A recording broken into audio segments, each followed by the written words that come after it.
Good morning, everybody. Back at the normal time of 10:03 every single day.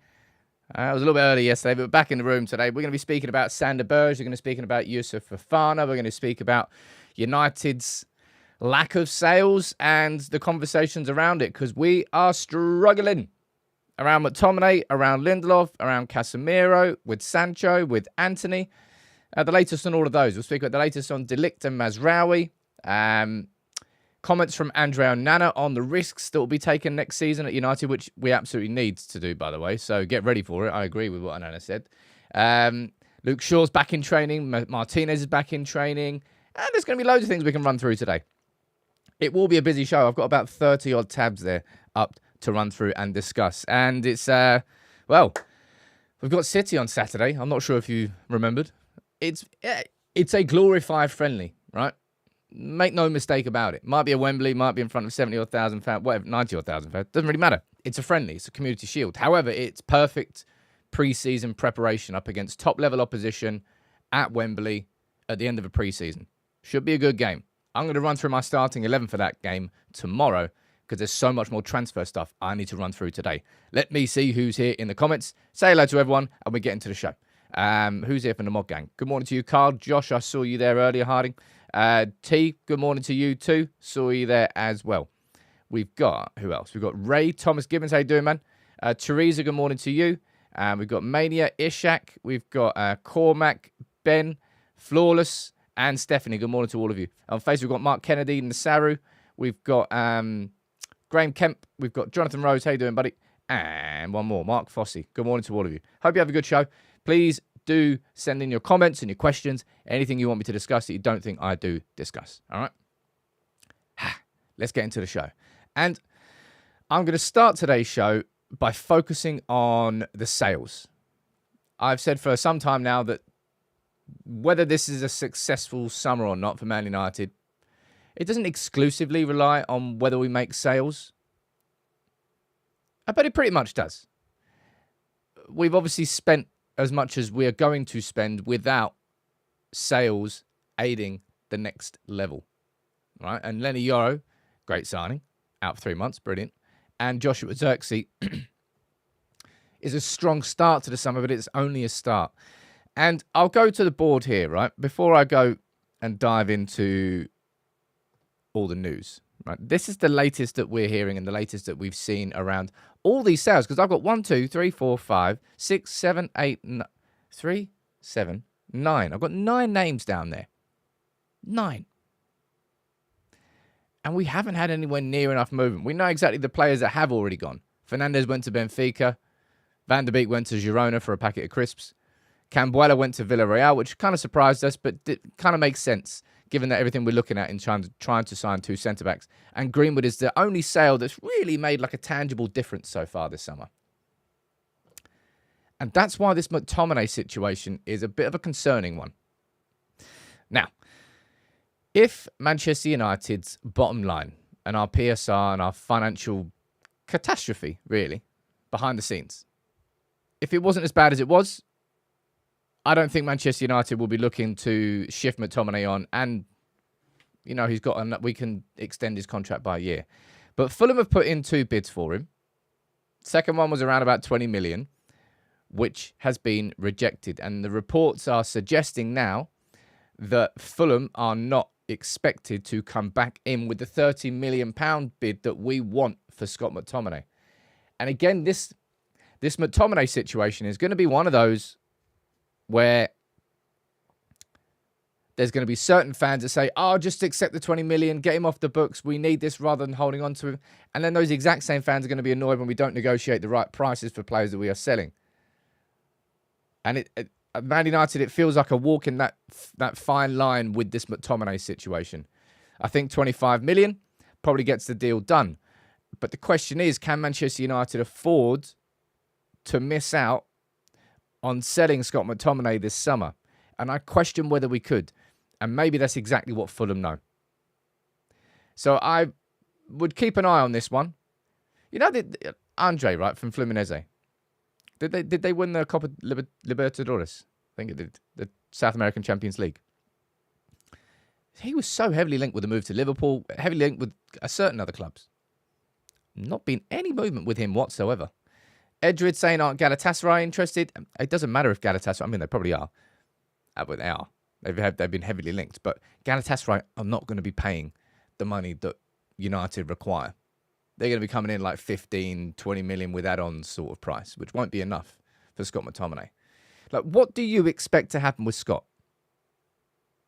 And what do you want to happen with Scott McTominay? As I said, like, people want Ineos to stop the United tax this summer. It kind of feels like we're doing that. And it's going to annoy a few people because it now means we miss out on certain top targets and it might delay a few signings.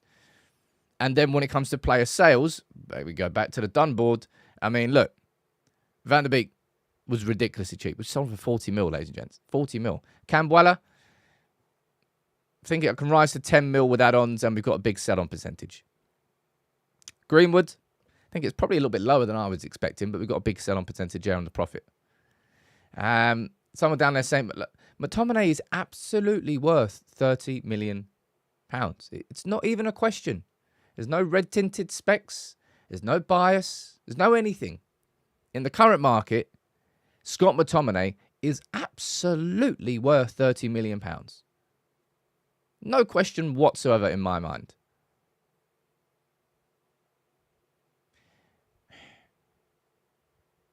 I just think that United are looking at him and going, well, selling academy players has become seemingly part of the parcel of modern transfers.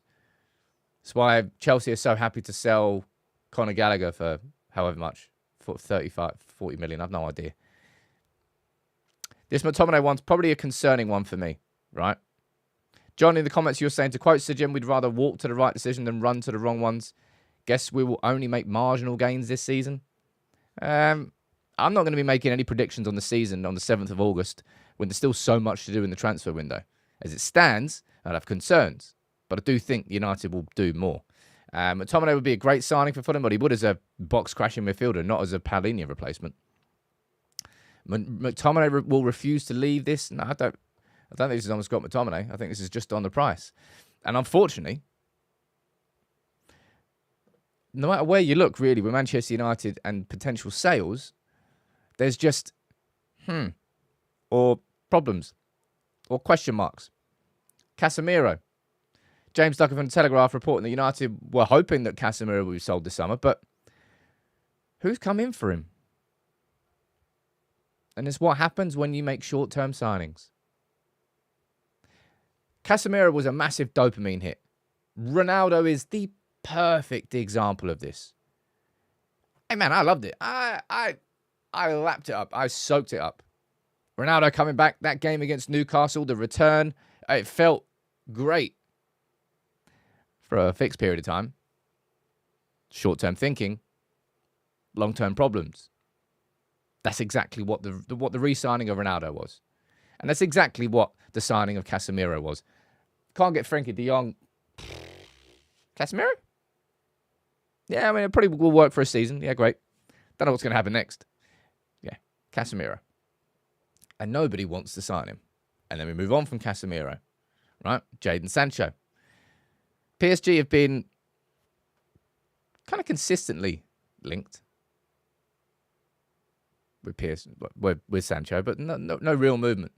You know, Dortmund earlier said, we were always familiar with your game, Jadon. Blah, blah, blah, blah, blah. Man, they blew hot air up his ass. Dortmund did. I kind of feel sorry for Jadon Sancho a little bit in that sense, because they were just saying what he wanted to hear rather than it actually being the truth, I suppose. But no bids there for Jadon Sancho. And we move on to the next one. And we speak about Victor Lindelof. And again, James Ducker reporting that his salary is currently an obstacle for suitors in Italy and Turkey. He's been linked with Everton. He's been linked with Fenerbahce. And I'm not sure what other teams in Italy he's been linked with, but it doesn't really matter. The same conversation. Same questions around his wages. And there are going to be people that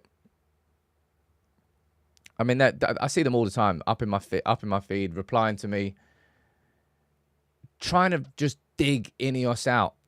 I mean, like they surely can't be United fans. I don't get it. I don't get the energy behind it. It's like they want to be proven as soon as possible, as early as possible, that they were right, that this is wrong. Look at me. I got it right. Yeah, look, they're all... Ineos are still suffering the consequences of how poorly run our football club has been. They've been running it since February, and it's an abomination. Absolute abomination. It's the direct consequence of a policy which Ed Woodward instigated, where, I'm in my opinion, it was a post-Paul Pogba burn, where Man United were like, we're not losing any players for free again. That's never happening. Just make sure that we give them contracts and we extend their contracts so that they won't possibly be ever be free agents, right? That will solve the problem. No, it won't. And Man United have just consistently for the last 2-3 years been stuck with players on bumper wages that we can't get rid of. And when we do try to get rid of them, aka Harry Maguire, last season, they go, well, I'll leave if you pay off the rest of my contract. And United got held to that. And United couldn't ship Harry Maguire on. Now, look, Harry Maguire ended up being a very important player for United last season, given all of our injury concerns. But last summer, we were absolutely prepared to sell him. We accepted a bid to sell him. We had Jean-Claire Todibo lined up as a replacement, and we couldn't sign him because we got held to that contract. It's like properly been shooting ourselves in the foot with these contracts. Now, fingers crossed this is true, because I really personally do not see a place for Antony inside this squad this season. You've got Ahmad, like say Sancho does stay, right? You've got Rashford and Garnacho, Ahmad and Sancho as 4 options, 2 positions. That's all you need, right? That is all you need. And if you want to go further down that, you can go towards Ethan Williams or some other youngsters down there. That's fine. There is no, in my position, there is, in my opinion, there is no position for Antony inside this squad. Let's see what's going on here about the links to Saudi. Again, pure whispers at this stage. Pure whispers. But yeah, I find it very, very odd and very strange that some people are using our lack of sales as an opportunity to bash Ineos. Like it's completely their fault. Now, something that Ineos did, right, which it kind of feels like we're going towards this point, right? Ineos absolutely cut their losses with Van der Beek. Cut their losses. We let them go for 400 grand. Massive loss on the books. We cut our losses over Van der Beek. It feels like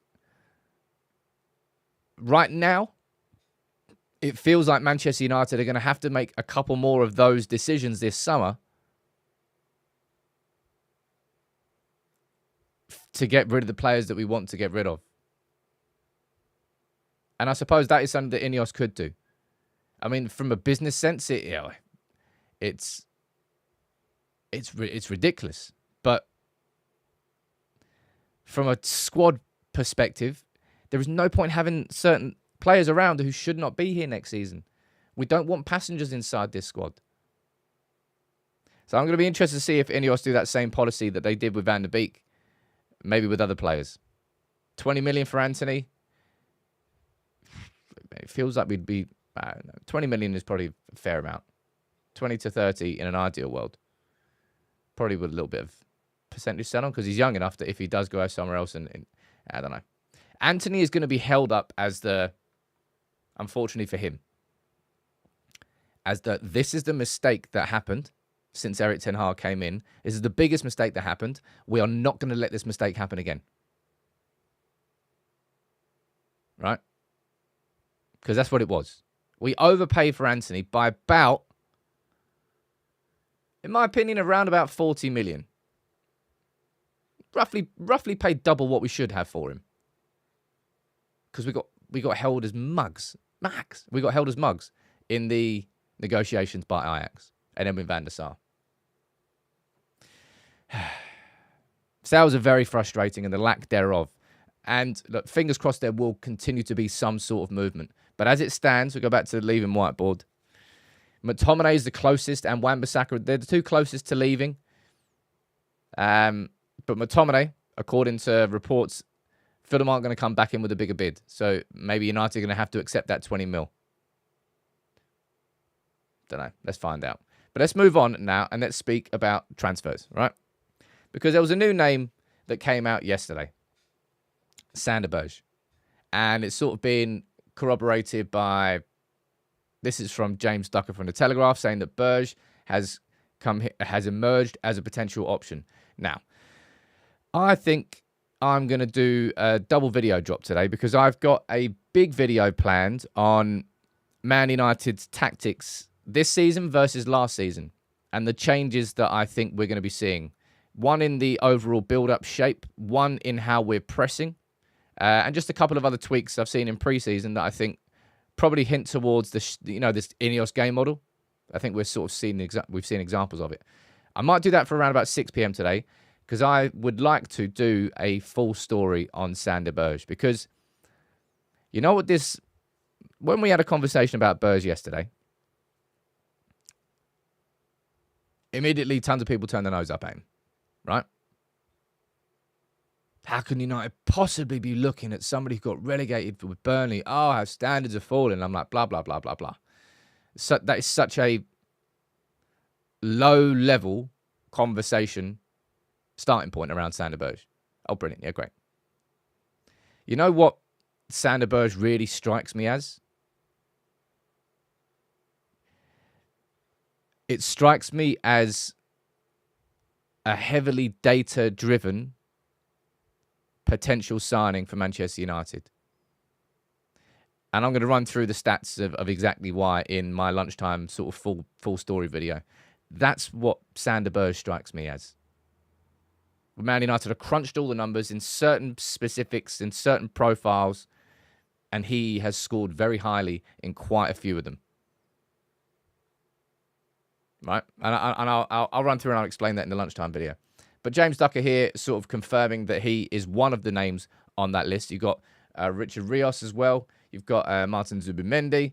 You've got Sofian Amrabat, who's been linked to. And then you've got another name. It's Mikhail saying, what are you lying for, Sam? What did he achieve last season? Why am I going to speak about what somebody achieved when his team got relegated? What does that therefore mean? Every single player in that Burnley team is an abomination of a player. And again, if you want to go for if you want to just stick to that as your conversation points, then fine. Yeah, great. But there are excellent players in the Championship. And there are good players that get relegated. Just because the team doesn't succeed, it doesn't mean that there aren't certain players hiding in those teams who are better than they seem. And this is my point. It's just like a really top-level, tabloid, back of the sun sort of level of opinion. Oh, you can't possibly look in the Championship. Okay, right. So let's talk about Eze. Let's talk about Gehi. Let's talk about, I don't know, Michael Olise, who's just joined Bayern Munich for 60-odd million pounds. Like, if you want to get stuck in that mentality, cool. But we will never sign those niche. Are they niche players? Everybody wants Manchester United to be able to spot. Now, I wouldn't say Sander Berge is one of these, right? Because he's 26. He played in the Premier League last season. I wouldn't say it's unearthing one of those gems. Like signing somebody from South America when he's 21 and stuff like that. Like, people, you either want it or you don't want it. You want United to look at different players other than top signings, and then we look at one and he's not quite what you want us to look at? It's like, make your mind up. Are you just going to be angry at everything for the rest of your life? I don't know. Youssouf Fofana, right, is a name that's been linked with Man United pretty much all summer. I think so, anyway. You've got Dharmesh Chef saying that Manchester United have held initial talks with him. The same names being included there. Richard Rios and Sander Berge were not in the video I did yesterday. Anton Stack is somebody from Hoffenheim who I think United could and should probably be looking at. You've also got Daniel Bolocca, who got relegated with Sassuolo. And then somebody, how could you possibly look at players who got relegated? This is where you're going to have to... Look, United have not done anything yet in the transfer market. Oh, no, that's a lie. Lenny Euro is something that really took us by surprise in the right way. But United have yet to make a signing that caught people off guard. And then that player proves themselves and go, wow, I didn't see that coming. And Endo was the comparison I was trying to make in the video yesterday, and I completely forgot it. After Liverpool missed out on Caicedo, they had a 100-odd mil bid accepted. It seemed like they were going to get him. And then he joined Chelsea for like 120, 130-odd mil. Don't know. And then they signed Endo, and we all laughed. It's like all of us laughed. They went from Caicedo to Endo. What a fall from grace. Endo ended up becoming one of the best signings in the league last season, and probably the best value for money signing. But no, you can't possibly go from Caicedo to Endo. We're Man United. We only sign... You've got to get rid of that mentality, people. Because if you really, truly want Manchester United to start signing and developing players, there are going to be signings that we make which might not, in your opinion, tick all the boxes on paper. And this is where we're going to have to... United fans don't trust the scouting department yet, and we don't trust the data department yet.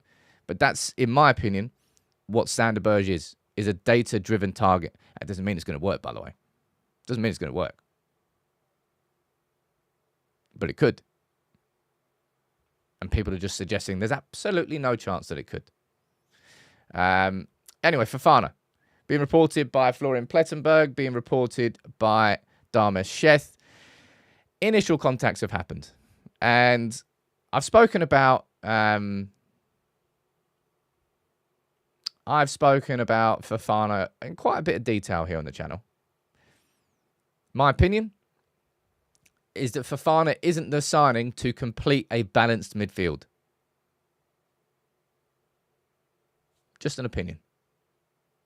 I think Fofana strikes me as another version of Manu. Somebody whose best qualities come in the opposition's third. Hey, look, he's got abilities bringing the ball out from the back and operating as the deeper of the three midfielders. But I don't personally think that he's the best option there.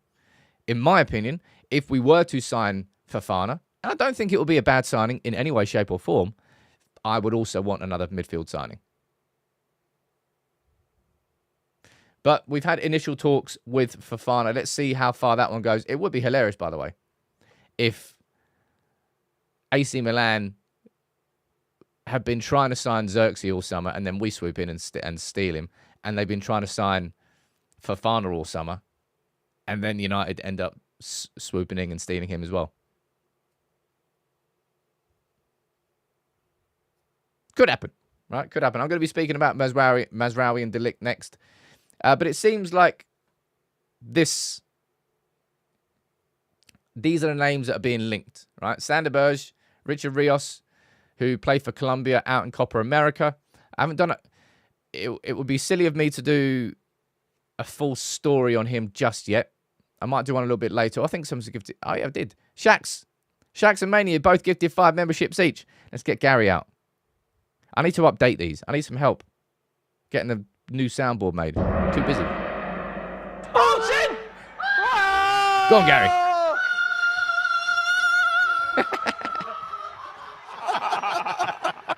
That won't ever not make me laugh. But anyway, Sander Berge, Richard Rios, Zubimendi and Amrabat. Fofana not on that list because Fofana, in my opinion, doesn't fall into the same category of midfielder as those 4 midfielders do. Fofana would be a number 8 type signing. Personal opinion.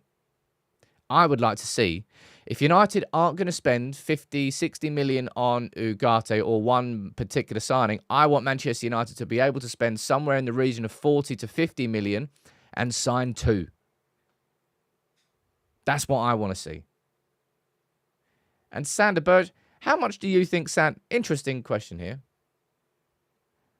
If United were to sign Sander Berge, hypothetical, how much do you think we would actually sign him for? How much do you think he's actually worth? 26 years old, technically at the peak of, he's not really going to develop too much more.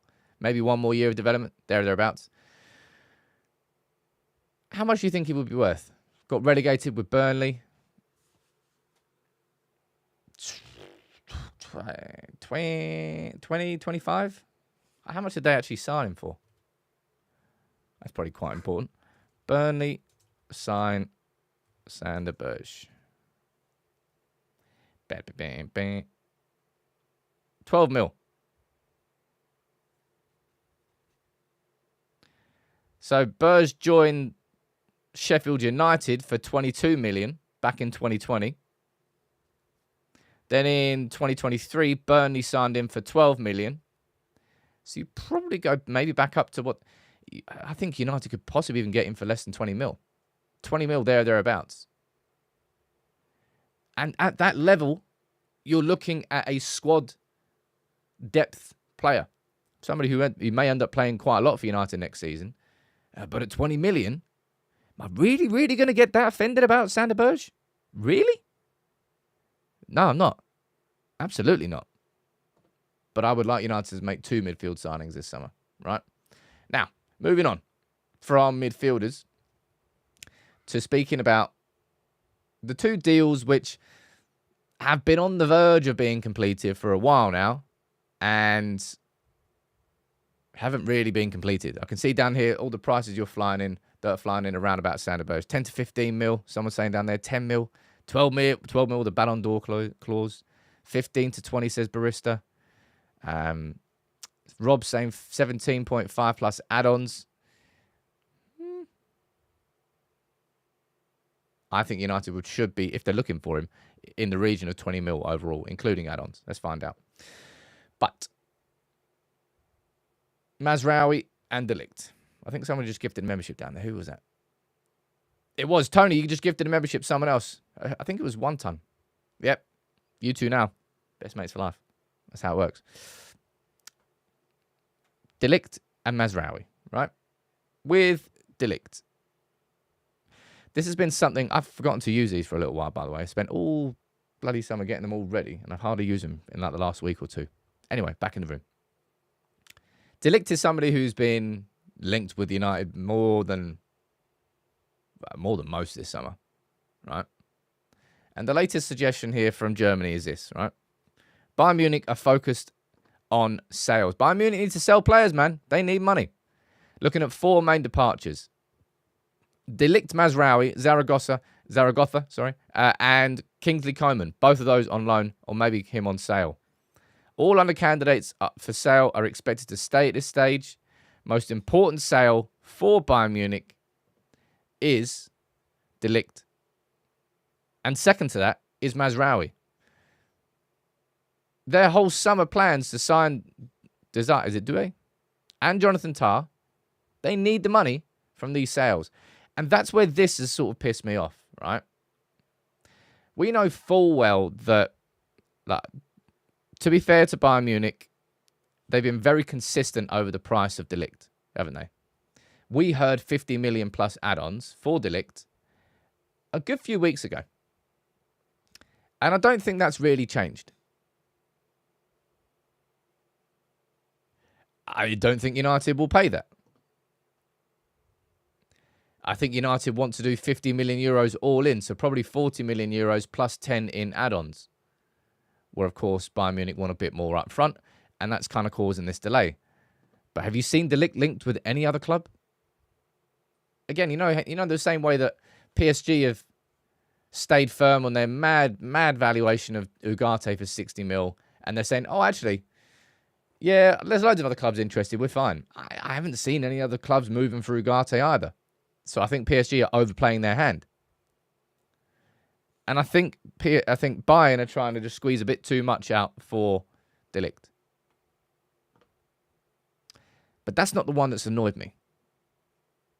This is the one that's annoyed me, right? Negotiations for Mazraoui are more concrete at this stage, with the transfer fee expected to be at least 25 million euros all in. Still waiting for Aaron Wan-Bissaka and West Ham. And we know full well, we covered this yesterday. The suggestion is that Wan-Bissaka wants a payout on the rest of his contract, and that Man United want to get that added in to the fee that West Ham pay. That's what the suggestion is. Graham, sending in a super sticker. I don't know what that is. It says 1 on it. Happy first birthday, mate. Well done. But Mazraoui, right? At least 25 million all in. Let's just rewind a week to see what fee Bayern Munich agreed with West Ham for Mazraoui.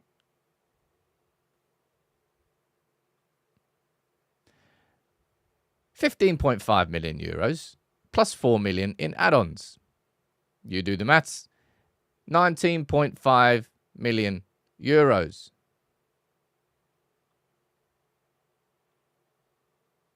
€25 million. I mean, that might just be the most obvious example of United tax you will ever see. Because despite agreeing a deal worth 19.5 mil with West Ham literally last week, what's the date on this? 25th of July. Not even last week. A couple of weeks ago. My bad. The suggestion from Florian Plettenberg here is now all of a sudden Mazraoui is 25 million euros. And you wonder why United are going to have to stay firm this summer in the negotiations. Look, people, it's going to mean that we probably make signings late. It's probably going to mean that we miss out on certain top targets, Branthwaite and Ugarte. But it is going to have to be done this summer. And you're just going to have to deal with the frustration, all right? You're just going to have to deal with it, because if United don't do this, then clubs will just keep doing this and it won't ever change. They will always add on an extra 5 mil. They will always add on a bit more. They will always make it more complicated for United to sign players, because previously they could get away with it.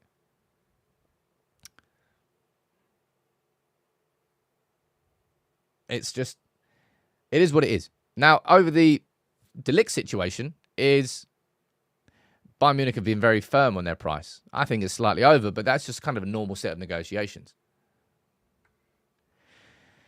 Feels like we're just watching a game of transfer poker, which you kind of watch every summer with United. But we're definitely watching it here with all of this. And then on top of that, you've got Denzel Dumfries in the corner going, don't forget about me. United, don't forget about me. Does not intend to discuss a new Inter Milan deal. He wants to leave. He wants to join United. I mean, out of the two, I'm between Dumfries and Mazraoui. I'm choosing Mazraoui all day long. And I think Wan-Bissaka would actually prefer a move to Inter Milan than to West Ham. But as it stands, I don't think anything is really going too far advanced with Dumfries. But he's like, hey, look, United. He's just watching everything going on with Mazraoui, and he's, don't forget about me, lads. Feel sorry for him a little bit. Only a little bit. But that should give United a little bit more power in negotiations over Mazraoui, because United could just go, well, all right, we'll just scrap the whole deal. You keep the Ligt. You keep Mazraoui.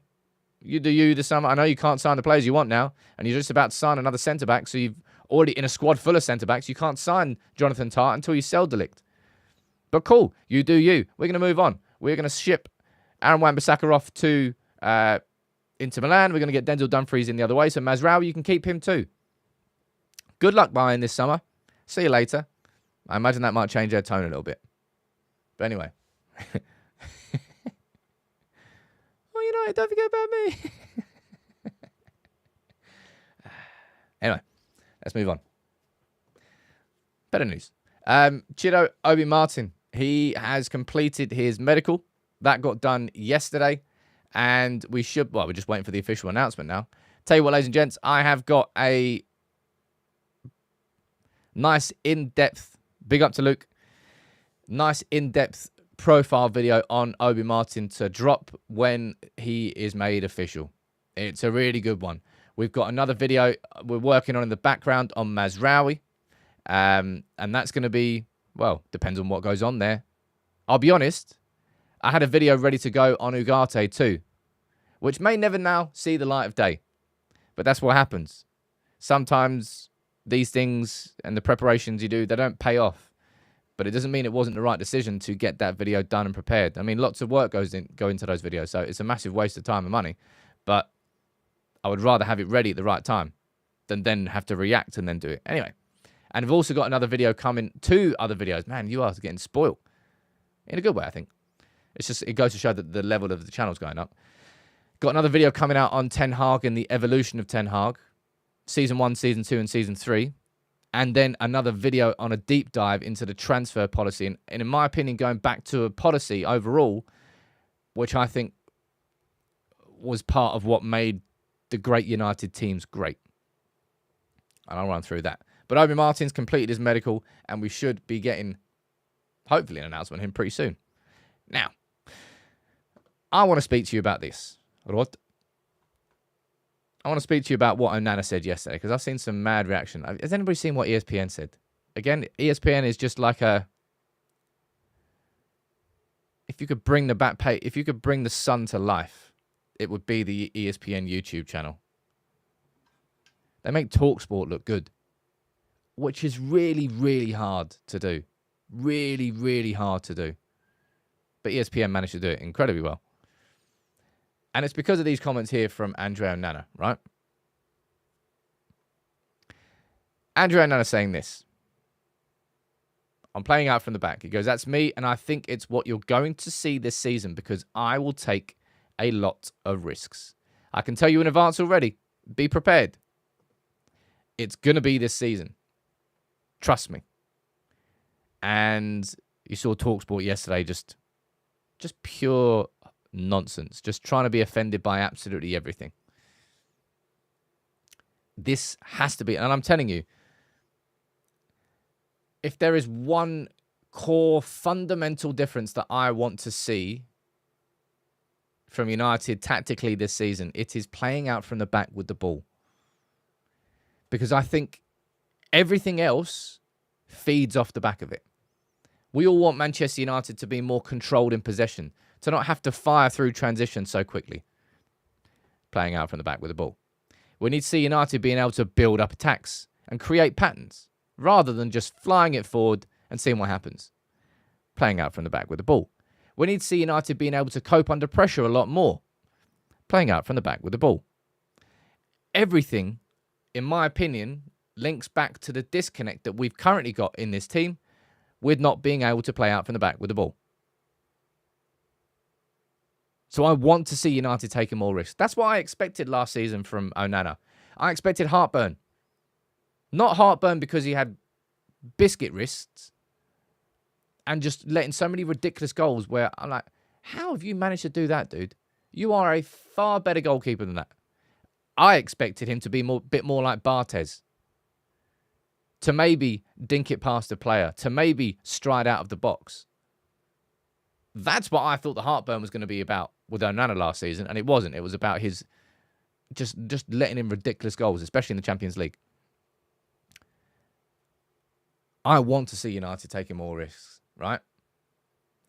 United need to take those risks. And I'll be honest, I know that Onana was somebody who I said he would be transformative, and I stand by what I said last season.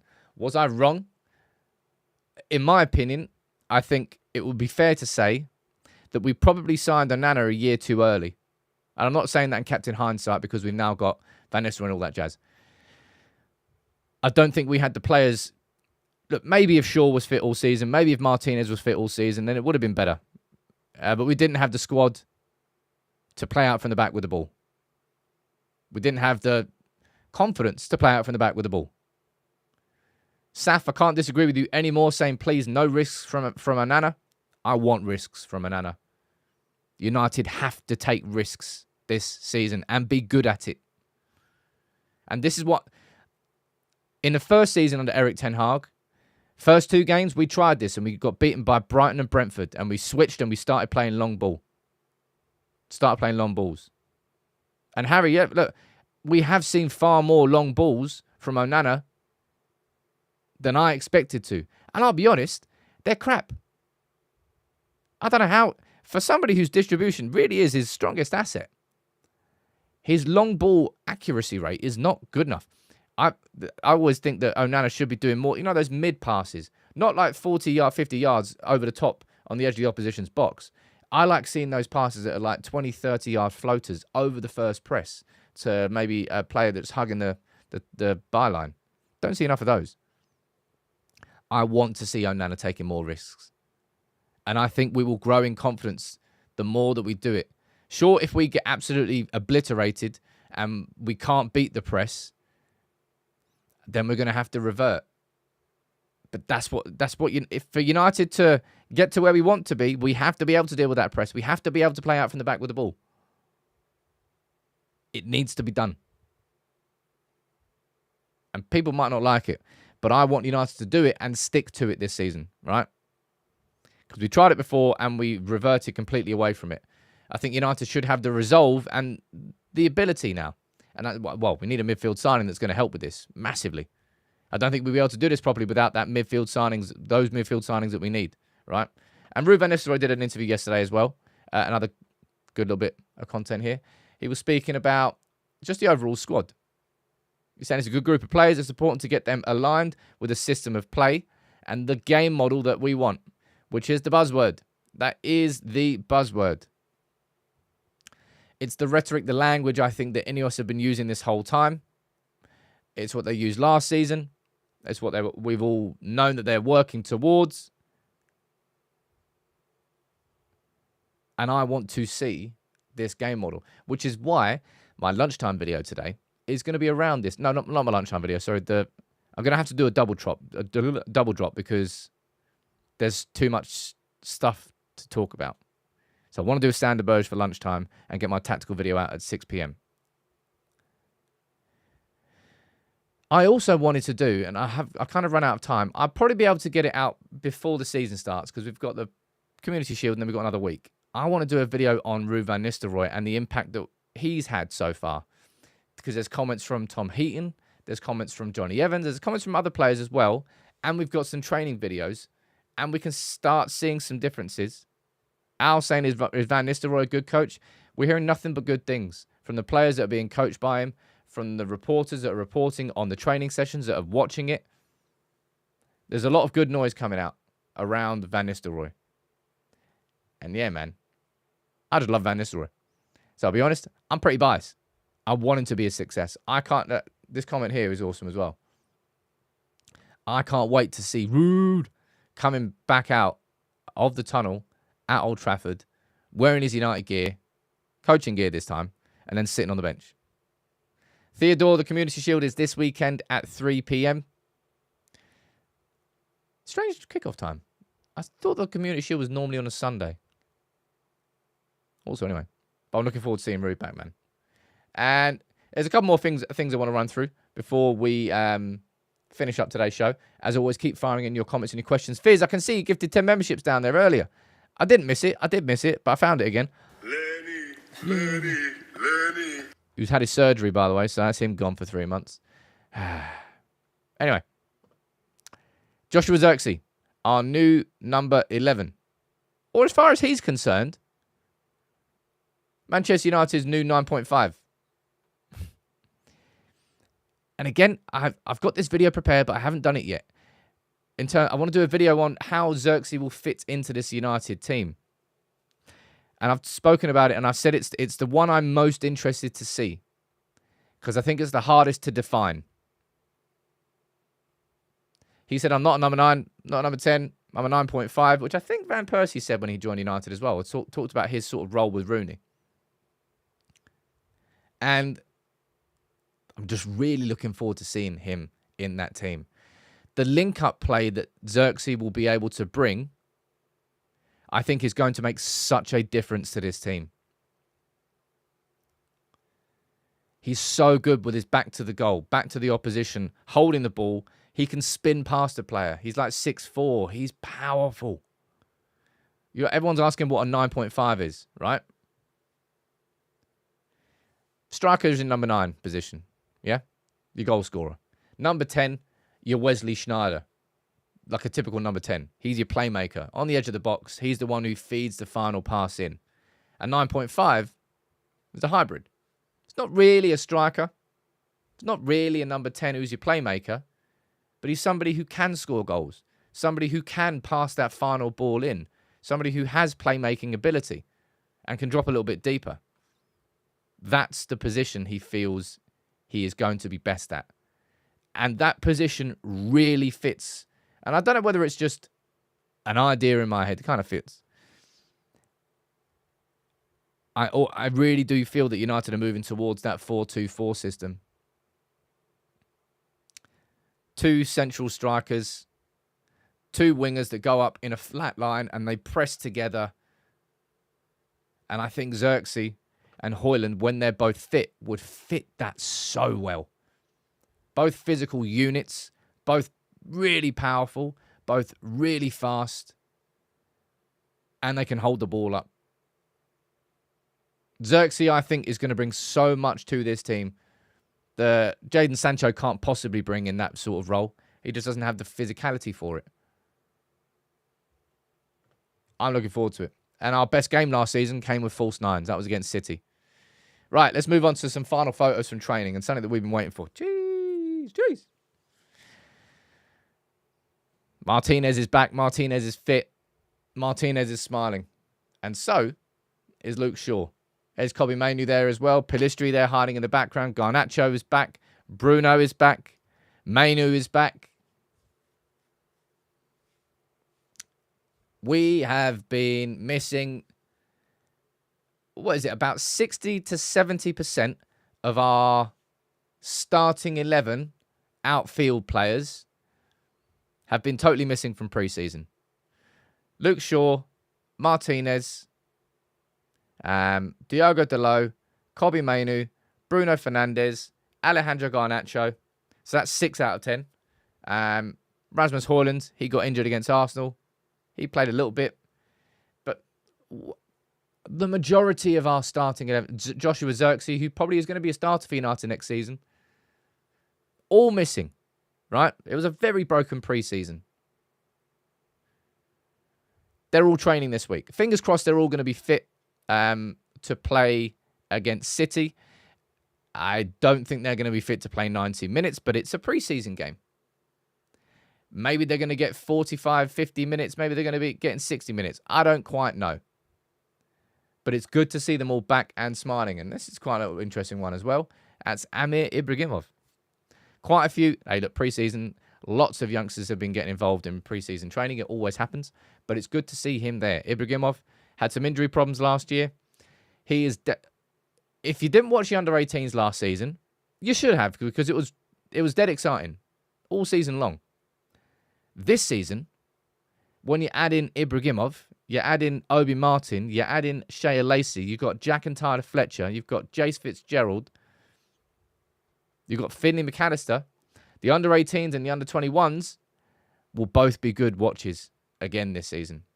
Really looking forward to seeing all of them. And maybe by the end of the season, we'll see Ibrahimov involved in a matchday squad. I doubt it. I think he needs another year developing down at that level, but we'll see. It's exciting. It's exciting nevertheless.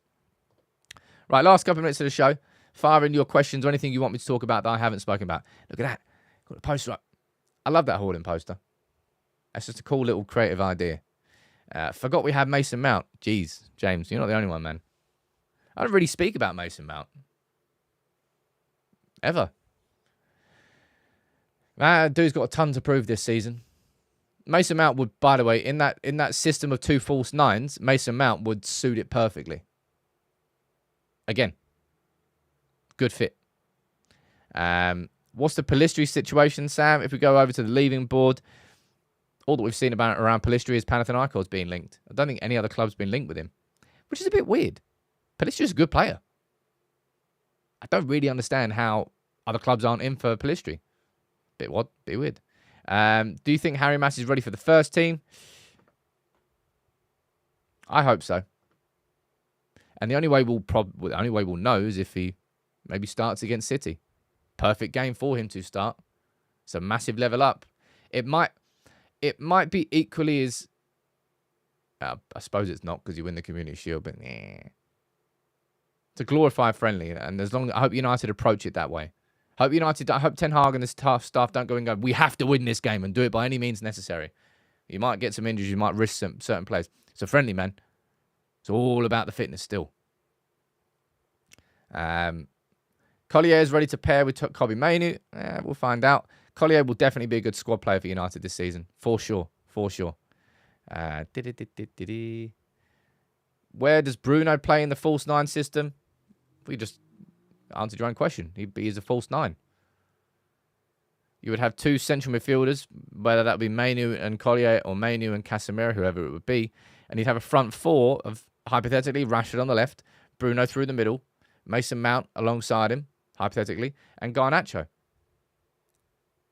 Mason Mount would suit that double false 9 system. Mason Mount would. Bruno Fernandes would. Joshua Zirkzee would. Jadon Sancho does. Rasmus Højlund does. I personally think it fits more of our team than kind of any other formation I think we've looked at. Probably why it works so well against City. James saying there's an FPL Up TV mini league. There is, dude. I'll put it in Discord. I can't figure it out off the top of my head, but I will put it in Discord. Lim saying Ineos has mishandled sales, leaving the club weaker. Well, I can disagree with you on that one. We're getting stuffed and screwed by previous contracts and how the club has previously been run, and they're trying to navigate their way through it. It strikes me that they're going to have to absorb some big losses and some low-price sales to get players out the squad that simply don't have a position in it next season. That's kind of what I think. How about Malacia? Sam, is he with the team already? He's training on his own, has been for a while.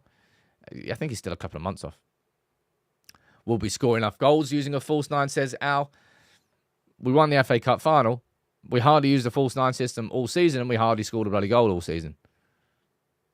I mean, you can't know. You can't guarantee that you're going to score any more or less goals with any system, but it was a system where Manchester United were able to stay compact, fight as a team, and not find ourselves too isolated at any point across the pitch. That's why it worked, right? Thank you all for tuning in today. As I said, it's going to be a double drop today, so I need to get to work. Going to have the Sander Berge full story video going out at lunchtime today, and then around about 6 o'clock, I'm going to drop my Ten Hag tactics video, which is going to look at last season versus this season and the tweaks that are happening. All right? Thank you very much, everybody, for tuning in. Please do drop a like in the video. Only took me 50 minutes to ask that. Take it easy. I'll see you soon.